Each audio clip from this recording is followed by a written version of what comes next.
पानी की उत्पत्ति हुई है।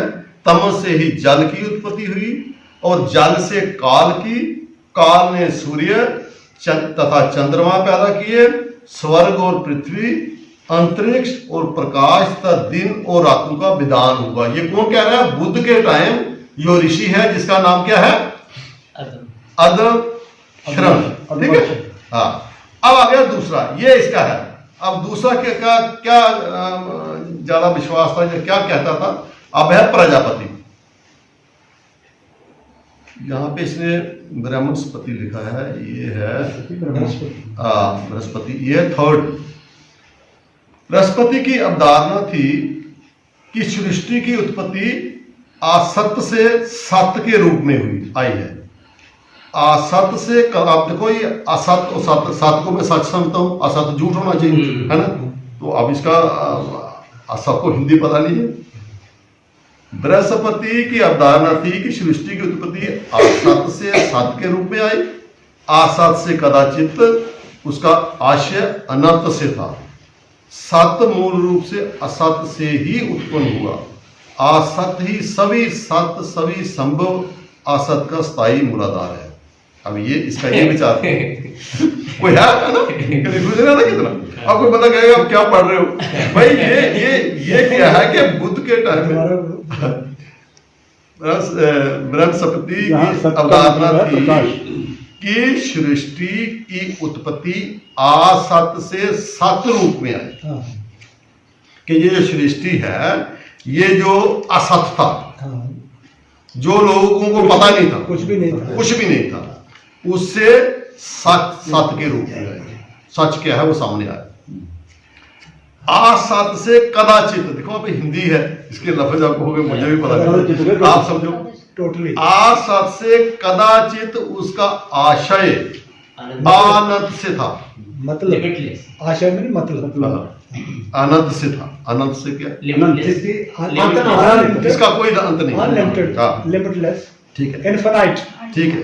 सत्य मूल रूप से असत से ही उत्पन्न हुआ, ये तो समझा जा सकता है कि सच तो तभी पता चलेगा जब आप कहेंगे कुछ भी नहीं। असत ही सभी सत्य, सभी संभव असत का स्थायी मूलाधार है। ये दूसरा बंदा कह रहा है। अब प्रजापति क्या कहता है? प्रजापति कहता है परमेष्टि ने जिस समस्या को उठाया वह ये थी, क्या सत्य की उत्पत्ति असत से हुई?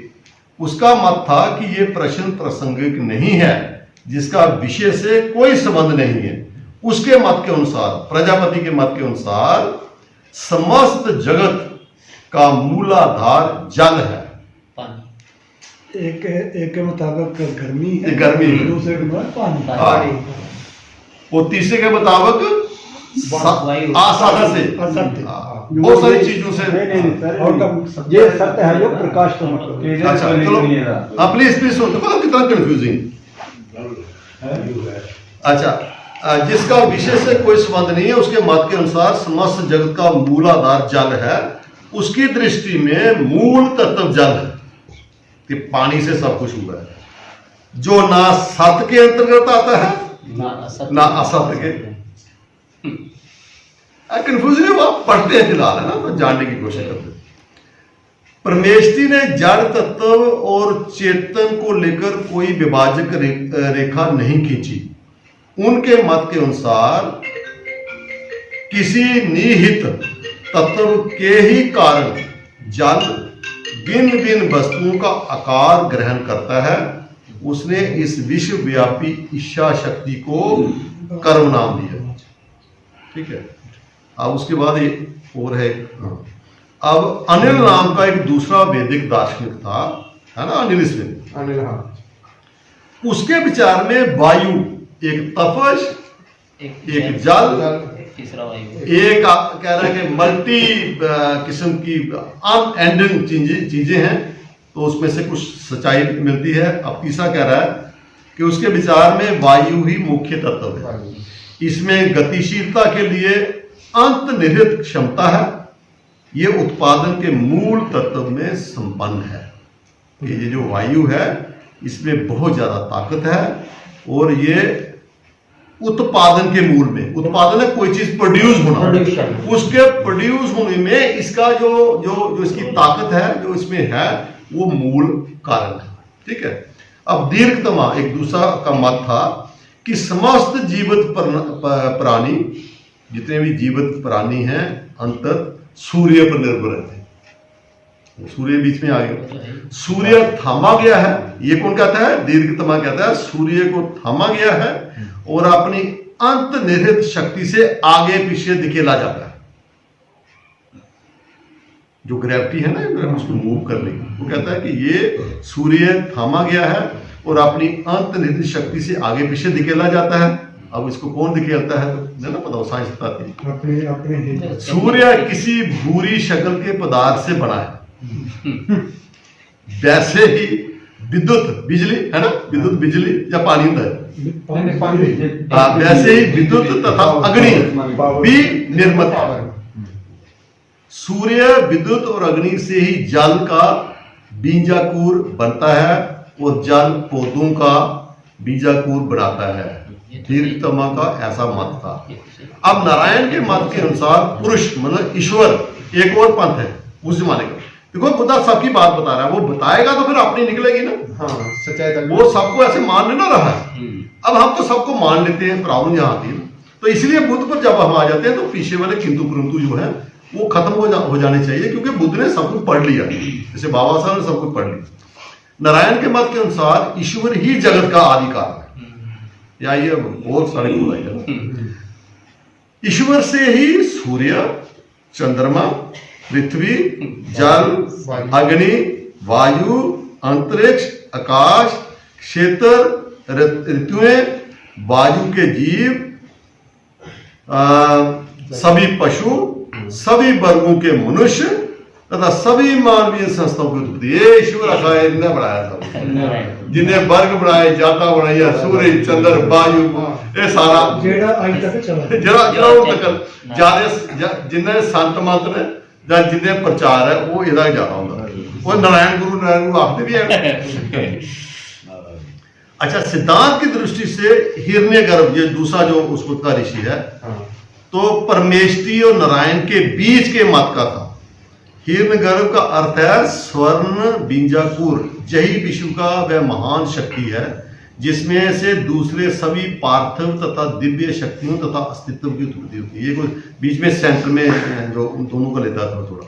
हिरण्यगर्भ का अर्थ है अग्नि। ये अग्नि ही है जो सौर मंडल का उपादान तत्व है और विश्व की उत्पादक शक्ति का सिद्धांत है। 2-4 पॉइंट है, फिर अगला टॉपिक आना वो छोड़ देंगे। पर फिर आया विश्वकर्मा।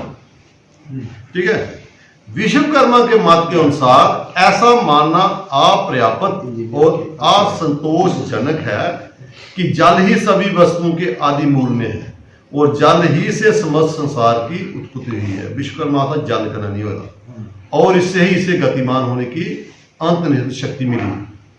यदि हम जल को ही मूल उपादान माने जो अंतर्निहित परिवर्तनशीलता के सिद्धांत के अधीन है, तो पहले हमें यह बताना होगा कि जल की उत्पत्ति कैसे हुई और जल में वह शक्ति, वह उत्पादक सिद्धांत कहां से आए और शक्ति के मूल तत्व, अन्य नियम और शेष सब कुछ कैसे अस्तित्व में आया।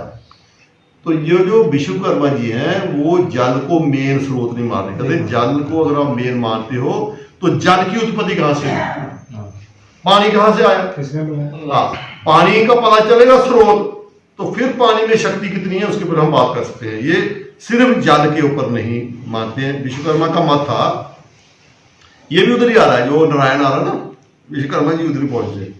विश्वकर्मा का मत था कि ईश्वर ही सबका उपादान कारण है, मूलाधार है। ईश्वर आदि में है, ईश्वर अंत में है, वह इस दृश्य संसार के पहले से है। मतलब संसार के बनने को पहला है कौन? ईश्वर है। वो कला को माता वह इस दृश्य संसार के पहले से है। इन सभी विश्व शक्तियों के अस्तित्व में आने से भी पहले से उसका अस्तित्व था। जब कुछ भी देखो, सब कुछ बाज बनया है ना, पानी भी, जल भी, पहाड़ भी, है ना, बंदे भी, जानवर भी, ये पहला था कला। अकेले ईश्वर द्वारा ही ये विश्व उत्पन्न है और संचालित है, बनाया भी और चलाता भी हो। ईश्वर एक और केवल एक है, ईश्वर एक और केवल एक है। वह आज जन्मा है, जन्म नहीं लेता है, आई ना पर वाली बात। वह आज जन्मा है और उसी में सभी उत्पन्न चीजों का निवास है। वह विचार से महाबली है, बोलने भी बड़ा तगड़ा है, अंधविश्वास है, और उसकी समर्थ भी श्रेष्ठ है। वही उत्पन्न करने वाला है, वही विनाश करने वाला है। पिता की हैसियत से उसने हमें उत्पन्न किया और जमराज के रूप में वह हम सबके परिणाम से परिचित है। उन्होंने तो अकोपतों से जो विश्वकर्मा के फॉलोअर ने वो ईश्वर की नहीं मन, बड़ा मुश्किल है। देखो कुत्ता फंसे। अब है बुद्ध जी कह रहे हैं, बुद्ध ने सभी वेदक ऋषियों को आदरणीय नहीं माना।